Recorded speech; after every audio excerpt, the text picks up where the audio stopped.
going to go through a seated dumbbell shoulder press or overhead press. Now, the reason I prefer seated is simply for the stability, so having something for our scapula, shoulder blades to be able to get feedback from, basically stay stable. So we've got a shoulder joint here which is very, very mobile, that comes at the cost of stability. So whatever we can do to offer more stability, theoretically will allow us to move more weight and remain injury free. If we're injury free, we can train next session and progress. So in terms of the setup for the seated shoulder press, this is probably the thing that can either make it or break it for some people. So probably the common mistake that a lot of people make is just having the bench bolt upright, arbitrarily bolt upright. Now, some people will fit into this, some people won't, so I'll show you how you'll find out what angle you need to have it on, but you don't have to have it bolt upright. Yes, there is degrees of, the further we have it back, there'll be a little bit more upper pec, perhaps a little bit less front delt, but we're still having a ton of front delt if we have it a couple of notches back.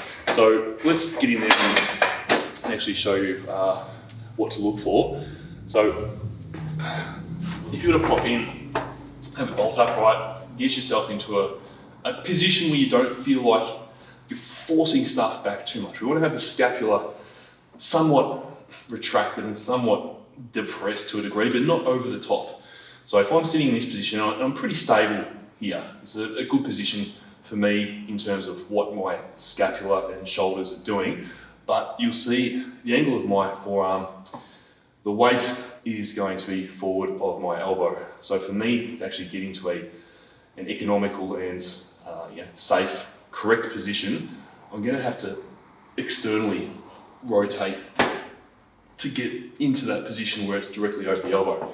Now for me, that's not comfortable. It's probably going to cause me problems in the long run, either in virtue of having to force that external rotation or not, and having the weights potentially internally rotate at the bottom of the movement. So if we move it one or two back, and it's going to be trial and error. This is stuff that you just want to go through, do it once and you figure out where you're at, and then off you go. So if I get into that equally, we'll just call it subjectively comfortable position, you can see that it's a much better alignment here. I'm not forcing that external rotation. You can see if I externally rotate, I'll probably end up going too much the other way. That's a nice position for me, and I will be able to have a nice arm path in terms of where the weight is, and I will be able to move enormous amounts of weight, hopefully. So that's what we're looking for in terms of the angle of the bench. And you've got, I guess, what we call loosely our arm path.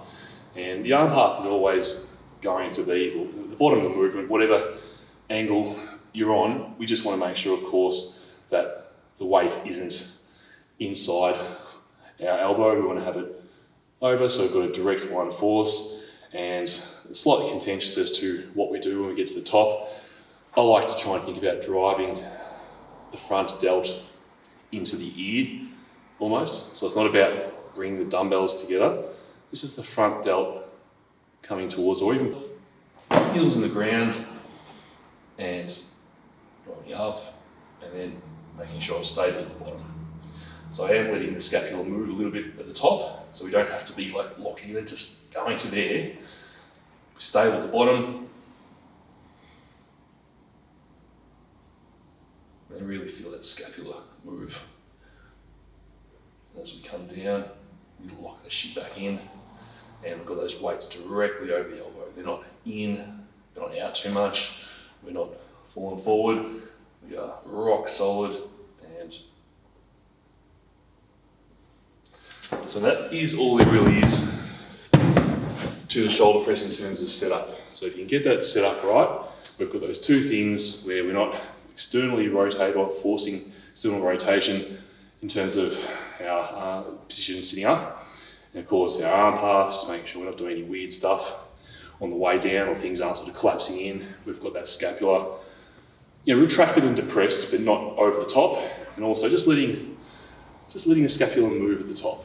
So what I mean by that is if you've got things locked in like that, you're only going to get to about there. So you want to have that little bit of let it come out. You just don't want to be shrugging up So it can take a little bit of practice. There's a fair bit going on. You've obviously got your shoulder joint and your scapula working in rhythm, and so it does take a little bit of practice, as I mentioned, but if you get your setup right and you work on those two basic things of making sure there's stability at the bottom and we have got a decent setup, you'll be good to go. Rep range with this, particularly if you're learning, stick with 5s. You don't need to be doing 10, 12 reps on this if you're learning how to keep your scapula stable, or you're learning how to basically keep yourself in a position that's going to make you safe.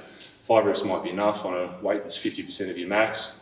Build up progressively as your technique gets better. Obviously the weight will go up with it, and it's just like anything else, off you go. It's just one of those ones where people just tend to either jump in and just blast away. Eventually something goes wrong, or they just defer to a machine, which is not always a bad thing, but machines are going to often force you in positions that are even less versatile than this, or they just do front raises or some bullshit for front delts. So that is dumbbell shoulder press, and as usual, heavily dictated by technique, as all your movements should be, but get that right, and huge, massive cannonball, or at least massive front delts anyway. So I hope that helps.